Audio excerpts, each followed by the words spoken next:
Defence sector में interest काफ़ी बढ़ चुकी है, लेकिन प्रॉब्लम यह है कि लोग सेक्टर देख के इन्वेस्ट कर लेते हैं, कंपनी नहीं। आज हम 3 पॉपुलर डिफेंस स्टॉक को कंपेयर करेंगे। Hindustan Aeronautics Limited, Mazagon Dock Ship Builders Limited और ज़ेन टेक्नोलॉजीज लिमिटेड।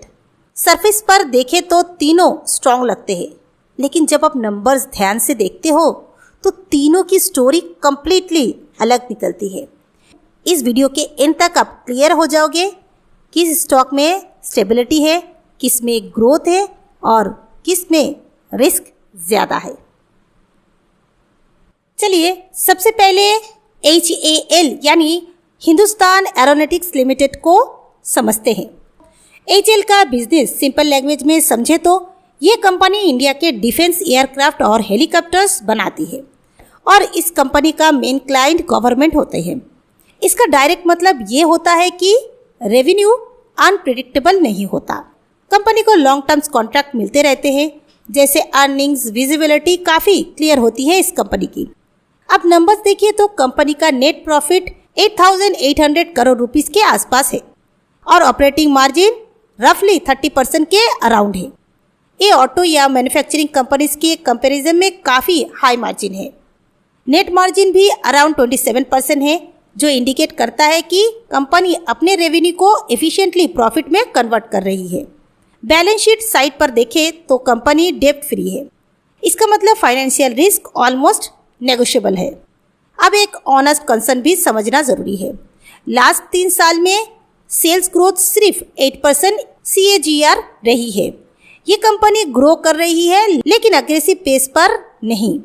दूसरा पॉइंट है वर्किंग कैपिटल डेज बढ़ रहे हैं। इसका मतलब पेमेंट साइकिल थोड़ा स्ट्रेच हो रहे हैं, जो PSU कंपनीज में कॉमन होता है। शेयर होल्डिंग पैटर्न में अगर देखें तो प्रोमोटर स्टेक 71% से ऊपर है। FIIs थोड़ा रिड्यूस हुए हैं, जबकि DIIs ग्रेजुअली इंक्रीज कर रहे हैं। इसको आप कैसे इंटरप्रेट करोगे? ये एक टिपिकल स्टेबल PSU पैटर्न है, जहां रिटेल एक्साइटमेंट कम होते हैं लेकिन इंस्टीट्यूशन ग्रेजुअली एक्यूमुलेट करते हैं। अगर सिंपल में बोलूँ तो HAL एक ऐसा स्टॉक है जहां आपको सडन मल्टीबैगर टाइप मूव शायद नहीं मिलता, लेकिन डाउनसाइड रिस्क कंपैरेटिवली कंट्रोल होता है। ये स्टॉक उन इन्वेस्टर के लिए ज़्यादा सुटेबल है जो स्टेबिलिटी प्रेफर करते हैं। अब माज़ागॉन डॉक शिप बिल्डर्स लिमिटेड को देखते हैं। बिजनेस यहाँ भी डिफेंस से लिंक्ड है। कंपनी सबमरीन्स और वॉरशिप्स बनाती है, जो इंडियन नेवी के लिए क्रिटिकल प्रोजेक्ट होते हैं। अब अगर आप नंबर्स देखो तो ये HAL से काफ़ी डिफरेंट पिक्चर दिखाती है। लास्ट 3 साल में ग्रोथ अराउंड 80% CAGR रही है और प्रॉफिट ग्रोथ 30% से भी ऊपर है। ये ग्रोथ क्लियरली स्ट्रॉन्ग है। मार्जिन्स भी इम्प्रूव हुई है। ऑपरेटिंग मार्जिन जो पहले 10% के आसपास था, अब 17% के अराउंड आ गई है। नेट मार्जिन भी अराउंड 20% है। और बैलेंस शीट में देखें तो बैलेंस शीट यहाँ भी स्ट्रॉन्ग है। कंपनी डेब्ट फ्री है और रिजर्व्स 9,500 करोड़ रुपीस के अराउंड है। ये सब देख के यही लगता है कि ये परफेक्ट स्टॉक है, लेकिन यहाँ एक इम्पॉर्टेंट रिस्क है जो लोग इग्नोर कर देते हैं। कंपनी के कॉन्टिजेंट लाइबिलिटीज 37,000 करोड़ रुपीस से भी ज़्यादा है। ये क्या होता है? सिंपल लैंग्वेज में अगर समझाएं तो फ्यूचर में पोटेंशियल ऑब्लिगेशन जो अगर एक्टिव हो गया तो कंपनी पर प्रेशर आ सकता है। दूसरा पॉइंट है स्टॉक लास्ट 1 साल में नेगेटिव रिटर्न दे चुकी है।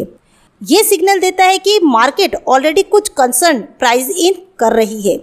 शेयर होल्डिंग पैटर्न यहाँ भी सिमिलर है। प्रोमोटर स्टेक हाई है, FIIs रिड्यूस हुए हैं लेकिन DIIs इंक्रीज कर रहे हैं। अगर आप इसको सिंपल में समझेंगे तो कैसे समझेंगे? देखिए, माज़ागॉन डॉक एक ग्रोथ स्टॉक है, लेकिन उसमें एक हिडन रिस्क लेयर भी है। ये ब्लाइंडली बाय करने वाला स्टॉक नहीं है। यहाँ थोड़ा पेशेंस और क्लियरिटी ज़रूरी है। अब आते हैं ज़ेन टेक्नोलॉजीज पर। ये सबसे अलग टाइप की कंपनी है, यानी ये दोनों स्टॉक से। ये डिफेंस ट्रेनिंग स्टिमुलेटर बनाती है, जो एक नीश सेगमेंट है। अब अगर आप सिर्फ ग्रोथ देखो, लास्ट 3 साल में सेल्स CAGR अराउंड 46% है। ये एक्सट्रीमली हाई ग्रोथ है, लेकिन यहाँ से स्टोरी ट्विस्ट होती है। फाइनेंशियल ईयर 2026 में रेवेन्यू गिरकर 688 करोड़ रुपीस के आसपास आ गया, जो अराउंड 29% डिक्लाइन है। मतलब ग्रोथ कंसिस्टेंट नहीं है। प्रॉफिटेबिलिटी इंटरेस्टिंग है। ऑपरेटिंग मार्जिन अराउंड 36% है, जो काफ़ी हाई है, लेकिन क्वार्टरली मार्जिन्स फ्लक्चुएट कर रहे हैं, कभी 28%, कभी 37%। ये इंस्टेबिलिटी दिखाता है। अगर वैल्यूएशन साइड पर देखें तो पी रेशियो 78 के अराउंड है और ROE सिर्फ 10% है, यानी मार्केट इक्वलेशंस हाई है, लेकिन रिटर्न ऑन कैपिटल उतना स्ट्रांग नहीं है। बैलेंस शीट पॉजिटिव है, डेट फ्री कंपनी है और रिजर्व्स 1800 करोड़ रुपीस के अराउंड है। ऑर्डर बुक भी 1300 करोड़ रुपीस के अराउंड है, जो फ्यूचर विजिबिलिटी देते हैं।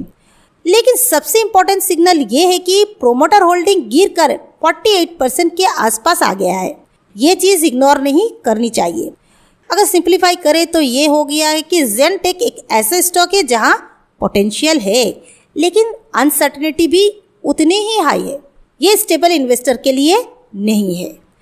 अब तीनों को अगर एक फ्रेम में समझते हैं तो HAL में स्टेबिलिटी है, मैज़ागॉन डॉक में ग्रोथ है, जेनटेक में पोटेंशियल है लेकिन रिस्क भी हाई है।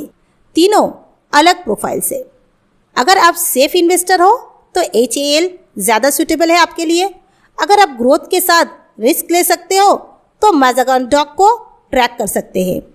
और अगर आप high risk high reward category में पसंद करते हैं तभी जेनटेक कंसिडर कीजिए। डिफेंस सेक्टर स्ट्रांग हो सकते हैं, लेकिन हर कंपनी का क्वालिटी सेम नहीं होता। स्टॉक चूज करते वक्त एक्साइटमेंट नहीं, क्लियरिटी इंपॉर्टेंट होती है। अगर आपको ऐसा डिटेल और डेटा बेस्ड एनालाइज्ड पसंद आते हैं तो हमारा चैनल पेनी हाउस को सब्सक्राइब कर लीजिए। अगर आपको ये वीडियो इन्फॉर्मेटिव लगी और आपके काम की आई है तो प्लीज़ लाइक कर दीजिए और आप ज़रूर कमेंट करके बताइए कि आप कौन स्टॉक पर या फिर कौन सेक्टर पर डिटेल एनालिसिस चाहते हैं। मैं मिलती हूँ आपके साथ नेक्स्ट वीडियो में नेक्स्ट अपडेट्स के साथ। Till then, bye bye.